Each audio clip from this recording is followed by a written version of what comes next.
اپنی نوعیت کی پہلی بین الاقوامی کانفرنس کہ اس میں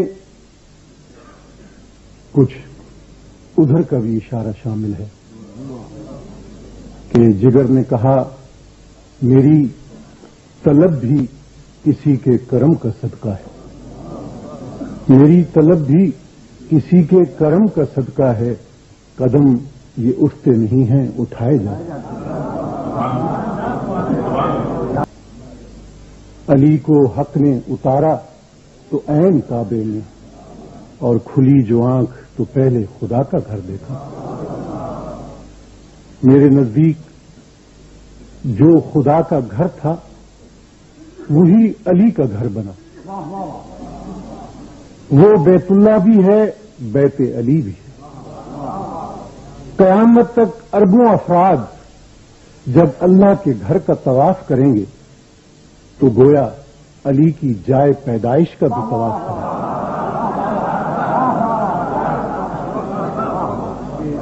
ایک پیشرو مقرر نے کہا کہ دو مکاتب فکر ہیں، ایک مکتب فکر آپ کو علیہ السلام کہتا ہے، دوسرا کرم اللہ وجہہ کہتا ہے۔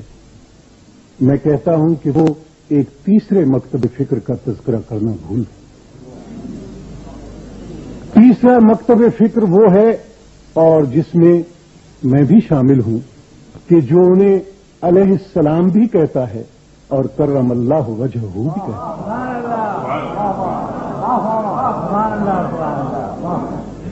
مگر کرم اللہ وجہہ کیوں کہا جاتا ہے؟ ان کا ماتھا خدائے واحد کے سوا کبھی کسی کے آگے نہیں جھکا،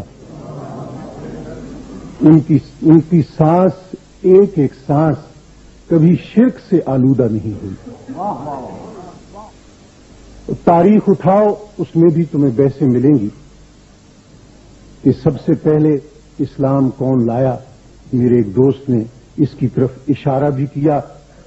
اکثر علماء یہی لکھتے ہیں کہ خواتین میں حضرت خدیجہ سب سے پہلے ایمان لائیں، مردوں میں سب سے پہلے حضرت ابو بکر صدیق، غلاموں میں سب سے پہلے حضرت زید، اور بچوں میں سب سے پہلے حضرت علی۔ مگر میں کہتا ہوں کہ علی کے باب میں یہ انصاف نہیں۔ اسلام لانے کا سوال تو اس کے باب میں پیدا ہوتا ہے جو پہلے کسی دوسرے مذہب کا ماننے والا ہے۔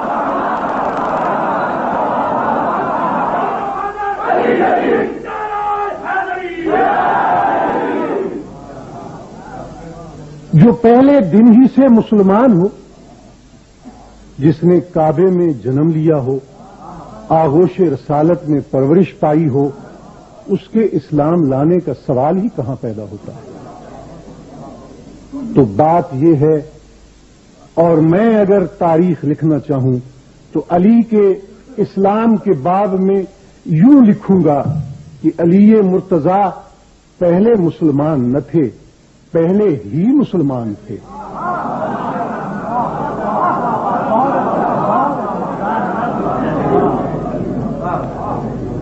اور مورخوں اور تذکرہ نگاروں کی بھی کیا بات کروں،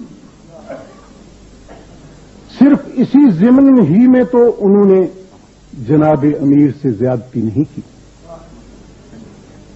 بنو امیہ کی تھیلیوں کے منہ کھلے، اور ایسے لوگوں کی ایک کرایہ دار فوج تیار ہوئی جنہوں نے زبان اور قلم سے علی اور آل علی کو گالیاں دینا اپنی زندگی کا مشن بنا لیا۔ تو انہوں نے کس کس پہلو میں آپ سے زیادتی نہیں؟ آپ سب تاریخ پڑھنے والے لوگ ہیں، کتابیں اٹھا کر دیکھیے، جناب علی مرتضیٰ کا جو حلیہ ان کتابوں میں لکھا ہے، اسی سے وہ بغض آپ کو ٹپکتا نظر آئے گا کہ جو بنو امیہ کے پروپیگنڈے کا مرہون منت ہو۔